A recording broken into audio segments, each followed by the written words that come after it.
آج دنیا بھر میں ہماری ایک امیج بن کر کے آ رہی ہے کہ ہم معاملات میں کچے ہوتے ہیں.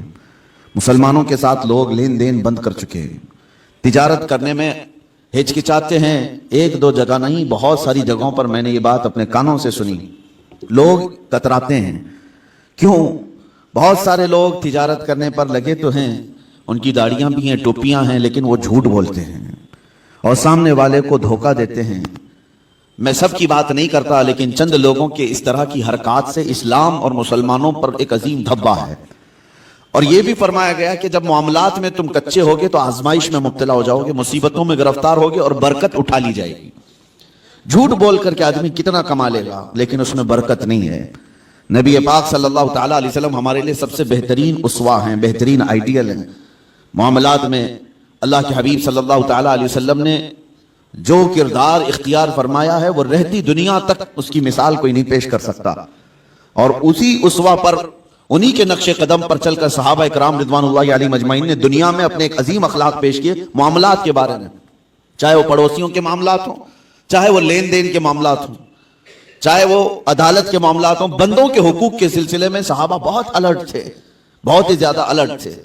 حضور پاک صلی اللہ تعالیٰ علیہ وسلم جس بارے میں سب سے زیادہ مشہور تھے مکہ میں, آپ کے اعلان نبوت سے پہلے کی بات کر رہا ہوں, آپ کو جو لقب سے مکہ کے کفار پکارتے تھے وہ صادق الوعد الامین, امانتوں کا سچا آدمی اور وعدے کا پکا آدمی.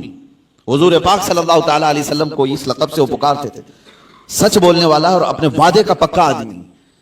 حضور اکرم صلی اللہ تعالیٰ علیہ وسلم ایک مرتبہ مدینہ طیبہ سے گزر رہے تھے. ایک قافلہ تھا, تاریخ المحاربی نام کی کراوی ہیں, انہوں نے پوری ایک لمبی حدیث روایت کی ہے. کہتے ہیں کہ ہم لمبے سفر سے آئے تھے, ہمارا قافلہ تھا, ہمارے قافلے میں ایک لال رنگ کا اونٹ بھی تھا, سرخ اونٹ جس کو کہتے ہیں. اور اس زمانے میں سرخ اونٹ کی بڑی قیمت ہوتی تھی, بہت مہنگا اونٹ ہوتا تھا.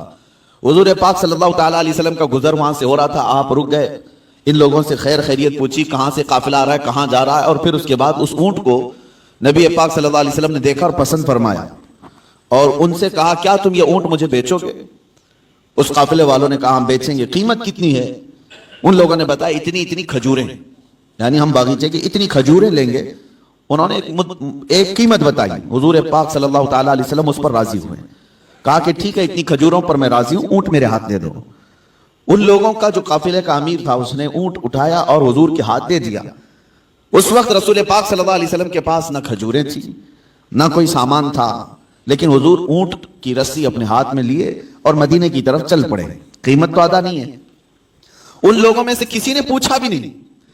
حضور صلی اللہ تعالیٰ علیہ وسلم اونٹ کی رسی پکڑ کر مدینے کی طرف چل پڑے, جبکہ یہ سرخ اونٹ بڑا قیمتی ہوتا تھا. انہیں احساس بھی نہیں تھا, اندازہ بھی نہیں تھا قیمت لینے کا. جب حضور آنکھوں سے اوجھل ہو گئے تو قافلے میں بات چیت شروع ہو گئی, کیا قیمت مل گئی؟ تو انہوں نے کہا نہیں, قیمت تو انہوں نے دیا نہیں ہے, طے تو ہوئی ہے اتنے کھجوروں کی قیمت ہے اس اونٹ کے بدلے, لیکن انہوں نے دیا تو نہیں. سب ایک دوسرے کو کوسنے لگ گئے کہ ایک انجان آدمی کے ہاتھ میں اونٹ کیسے دے دیا, ہم انہیں جانتے نہیں, پہچانتے نہیں, ان کے ہاتھ میں ایک سرخ اونٹ کیسے دے دیا. وہ تو آنکھوں سے اوجھل ہو گئے, اب انہیں ڈھونڈے گا کون. یہ باتیں بڑھتی گئی. امیر قافلہ کو لوگ کوستے رہے کہ تو نے ایک بڑا نقصان کیا ہے. قافلے میں ایک خاتون تھی, ایک عورت تھی. اس عورت نے ہنگامے کو ٹھنڈا کیا اور کہا قریب آ کر, لوگوں جھگڑو مت, اس لیے کہ میں نے اس چہرے کو دیکھا, وہ جھوٹا چہرہ نہیں ہو سکتا. ان کی باتوں کو میں نے سنا ہے, وہ شہد سے زیادہ میٹھی ہیں. ان کے بیٹھنے اور اٹھنے کے انداز کو میں نے دیکھا ہے, وہ دنیا کا کوئی عظیم آدمی ہے. انتظار کیوں نہیں کرتے؟ یہاں تک کہ شام ہو گئی اور رات ہو گئی. رات کو قافلہ جہاں پڑاؤ کیا تھا سب اپنے اپنے خیموں میں موجود تھے. نبی پاک صلی اللہ تعالیٰ علیہ وسلم کے ایک صحابی یا دو صحابہ اپنے ہاتھوں میں کھانے کی بڑی بڑی طبق لے کر کے آئے اور اس قافلے والوں سے کہا فلاں بن فلاں کہاں ہے. لوگ باہر آئے, پوچھا کہ کون ہے. آئے ہوئے صحابہ نے کہا ہم محمد رسول اللہ صلی اللہ علیہ وسلم کے غلام ہیں, ہم ان کی طرف سے آئے ہیں. دن میں ہمارے آقا نے آپ سے اونٹ خریدا تھا, اس کی قیمت کھجوریں پوری جتنی طے ہوئی تھی وہ ہم لے کر کے آئے ہیں مدینے سے.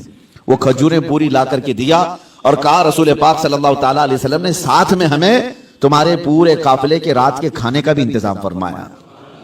قافلے والوں نے کھانا بھی لیا اور کھجوریں جو قیمت میں تھی وہ بھی لیا.